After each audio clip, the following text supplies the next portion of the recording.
Good day, everyone. It's Mr. J here. I know it's been a while, so I just want to. This is a part two video of the last directional bias video I posted on USD CHF. So I just want to drop an update of what the market has been doing, because I dropped my view what I'm expecting the USD CHF to do after it took out my overall targets for all the sales I was taking then. So I just want to drop an update of what the market has been doing and my trade so far on USD CHF. So let's dive straight into the charts. Alright, so this is actually the last sales that I took on USD CHF. Right, these were all the sales that I was taking on USD CHF. Hold on. So this was all the sales I was taking on USD CHF. Then I started buying. You can see this was my initial overall target here, right here. This was my initial overall target. So immediately this market took out this low. I said something for my last video that once market takes out an external low or a major low or a major high, right? Let's say the overall trend of that market is bearish, and market happens to take out one major low or high, a pullback is likely going to happen. But the thing there is what, for you to know when that pullback is going to happen and when it is and where it is going to end.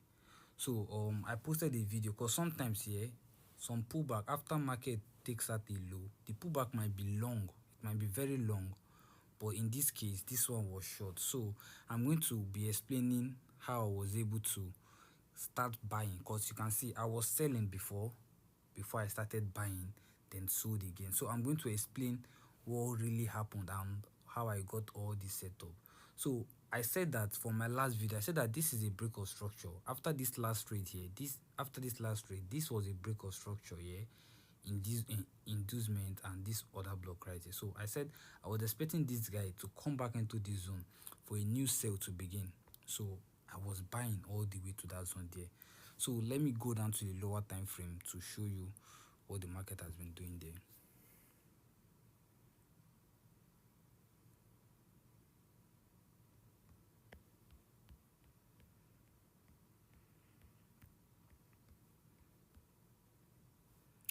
All right. So this is it here. So you can see this was the last trade at this market.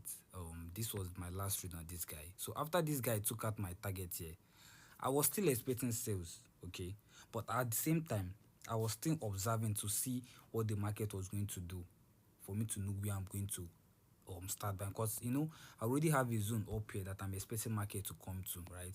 So you can see right here, I don't know if you guys have paid attention to my trades. You see that I like marking out this stuff like this.